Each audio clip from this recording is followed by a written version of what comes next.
मित्रो, सध्या निवडणुकांच्या प्रचाराची रणधुमाळी सुरू असताना आज पहिल्या टप्प्यातल्या 102 जागांसाठी 21 राज्यांमध्ये मतदान होत आहे.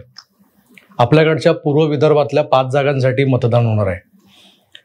एका बाजूला प्रत्यक्ष मतदान होत असताना राज्यातल्या काही प्रमुख पक्षांच्या जागा वाटपाचं घोडं अद्याप पडलेलं आहे, हेही खरं आहे.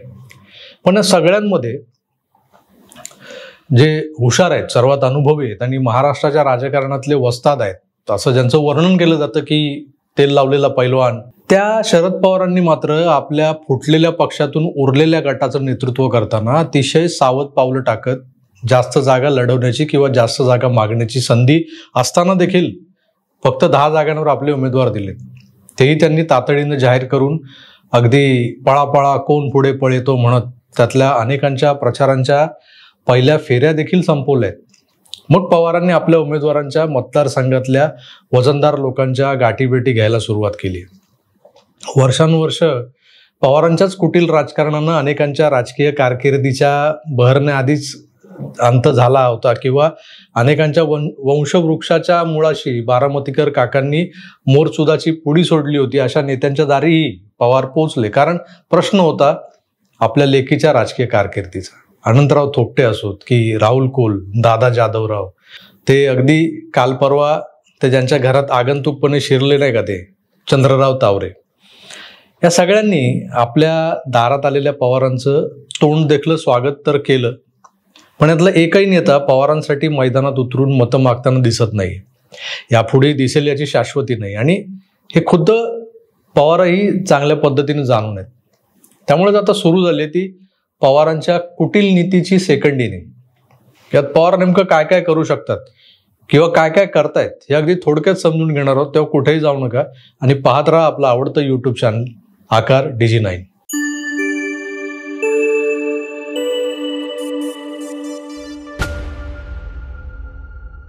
मित्रांनो नमस्कार.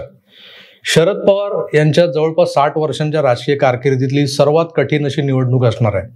कारण त्यांनी आजवर अनेक कठीण प्रसंगातून वाट काढत आपलं राजकीय आयुष्य किंवा कारकीर्द ही पुढे नेलेली आहे. पण त्या वेळेस पवारांच्या जमेच्या बाजूत त्यांचं वय हा मोठा फॅक्टर होता. त्यावेळेस ते तुलनेनं तरुण होते. पण आज पवारसाहेब वय परत थकलेले दिसतात. नव्हे, ते थकलेले हे आपल्याला दिसतंय. पण स्वतः शरद पवार हे मान्यच करायला तयार नाही. ते आजही हिरिरीनं महाराष्ट्राच्या राजकीय पटलाच्या केंद्रस्थानी राहण्याचा आटोकाट प्रयत्न करत असतात. हे प्रयत्न आपण बघत आहोतच.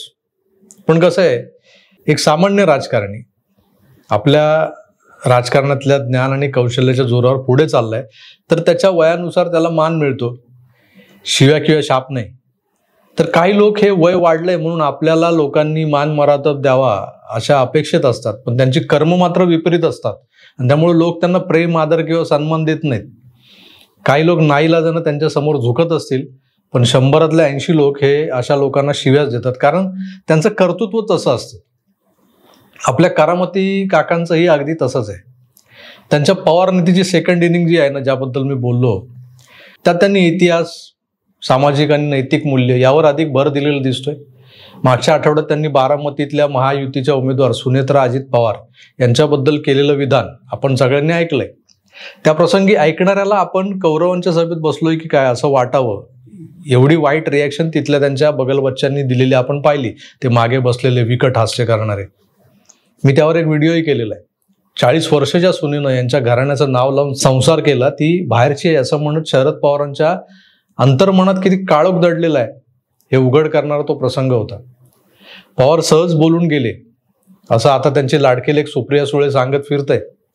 पण त्या सहज बोलण्यानं सुनेत्रा पवारांच्या डोळ्यात मात्र पाणी आणलं की हो. सुप्रिया ताईंबद्दल काय बोलायचं, त्या बोलतात एक आणि करतात एक. त्यांची खवय्यगिरी तर जगप्रसिद्ध आहे. पण सोशल मीडियावर त्या गोष्टींचा गवगवा करणं हा त्यातला त्यात त्यांचा मोठा हव्यास आहे. हा हव्यासच त्यांना नडतो. कसा नडतो ते तुम्हीच पहा. त्याच्यात काय, मी स्वतः रामकृष्ण हरीवाले, मी पंढरपूरला रेग्युलरली जाते. त्याच्यात काय, जन्मापासून रामकृष्ण हरी म्हणले मी. आणि पंढरपूरला जायला काय आमंत्रण लागतं का? पांडुरंगाची इच्छा.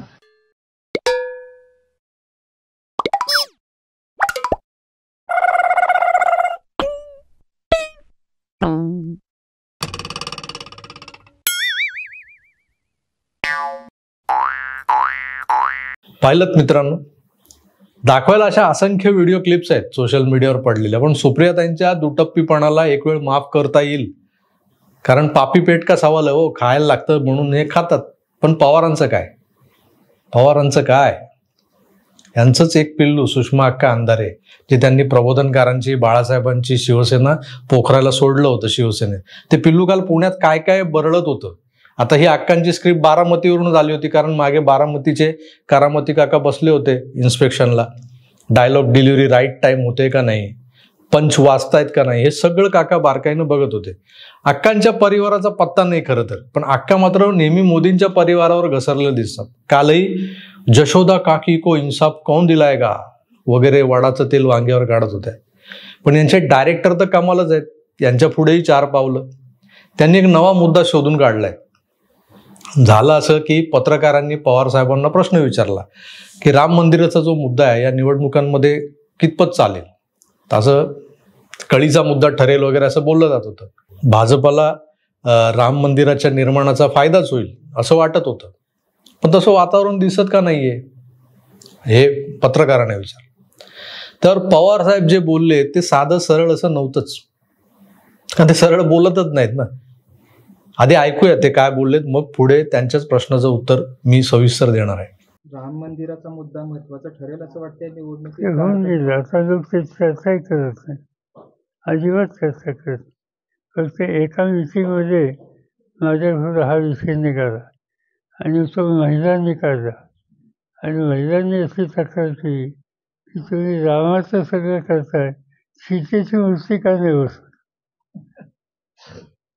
काही महिलांनी यांना विचारलं की साहेब, अयोध्येत रामाच्या सोबत सीता का नाही? ज्या महिला ज्या येतात ना त्या पवार साहेबांनाच विचारायला येतात की रामाच्या सोबत सीता का नाही. पवारांची खासियत हीच आहे की ते वन लाईनर सोडतात, फुसकुली सोडल्यासारखी. आवाज येत नाही, पण दुर्गंध इतका भयानक असतो की नाकातले केस शहीद होतात. तसाच हा पवारांचा वन लाईनरचा प्रकार आहे, फुसकुलीसारखा.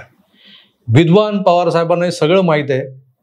भलेही ते राम मंदिराच्या प्राणप्रतिष्ठेला निमंत्रण असतानाही गेले नाहीत, पण त्यांना सारं ठाऊक आहे की इतिहास काय आहे आणि वर्तमानात काय चाललंय. पण दाखवतात असे की विचारता सोय नाही. अहो साहेब, जानेवारीत अयोध्येच्या मंदिरात जी मूर्ती विराजमान झाली आहे ती आहे रामलल्लाची, बालक राम, बाल्यावस्थेतल्या रामलल्लाची. मंदिराचा हा तळमजला तयार झालाय, ज्याला फेज 1 म्हटलं गेलंय, जिथं राम जन्मभूमी आणि रामाचा जन्म यांची सांगड घालत बालरूपातले प्रभू श्रीराम साकारले गेलेत. आता दुसरा जो मजला असेल किंवा सेकंड फेज, त्या ठिकाणी प्रौढ राजा रामाचं पंचायतन असणार आहे, ज्यात राम, लक्ष्मण, जानकी सोबत हनुमानाची स्थापना केली जाणार. या मूर्तींच्या समोरचा जो प्रशस्त हॉल असेल, तिथं त्या हॉलमध्ये बसल्यानंतर दरबाराचा अनुभव घेता येणार आहे. आणि मग त्याही वरचा जो मजला असेल तिथं भक्तांना नामस्मरण किंवा भजन कीर्तनाला बसता येईल अशी व्यवस्था असेल.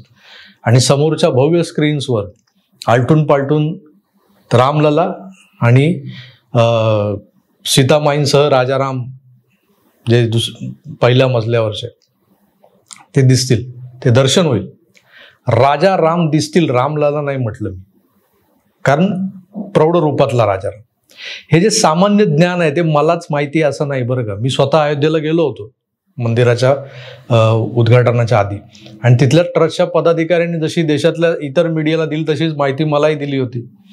अजूनही बनत असलेल्या 3 मजली राम मंदिराच्या या स्तरांबद्दल आज सारा देश जाणतो, कारण ही माहिती वर्तमानपत्र, सोशल मीडिया आणि मेनस्ट्रीम मीडियातही आलेली आहे. पण पवारांना प्रश्न विचारणारा धोंड्या, त्याला मात्र हे माहीतच नव्हतं, कारण तो धोंड्या आणि पवारांनाही. तर यावर कोण विश्वास ठेवेल? सालं सगळंच कसं लबाडागरचं आवतं, तू मारल्यासारखं कर, मी रडल्यासारखं करतो. हेच नाटक पवार आयुष्यभर करत आले. त्यांना आता राम मंदिरात सीता का नाही असा खुळसट प्रश्न विचारून उगाच जनसामान्यांमध्ये भ्रम पसरवत आहेत. सोबतीला त्यांचा तोफखाना आहेत सुषमा अक्का. या बाईला जशोदा काकीचा लय पुळका बरं का, पण सुनेत्रा पवार या पवार घराण्याच्या सुनबाई बाहेरच्या आहेत या वाक्याबद्दल जराही आक्षेप नाही.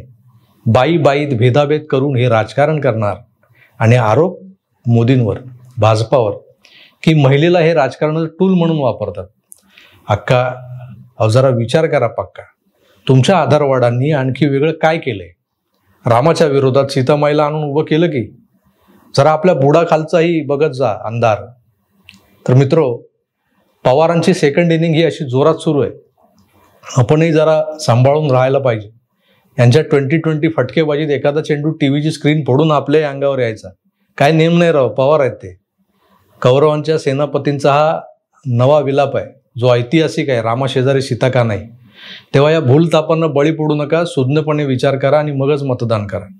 तुर्तास इथेच थांबतो. पुन्हा भेटूच. तोवर आपली काळजी घ्या. व्हिडिओ आवडला असेल तर लाईक करा, शेअर करा, चॅनलला सबस्क्राईब करा आणि पाहत राहा आकार DG9. धन्यवाद. नमस्कार.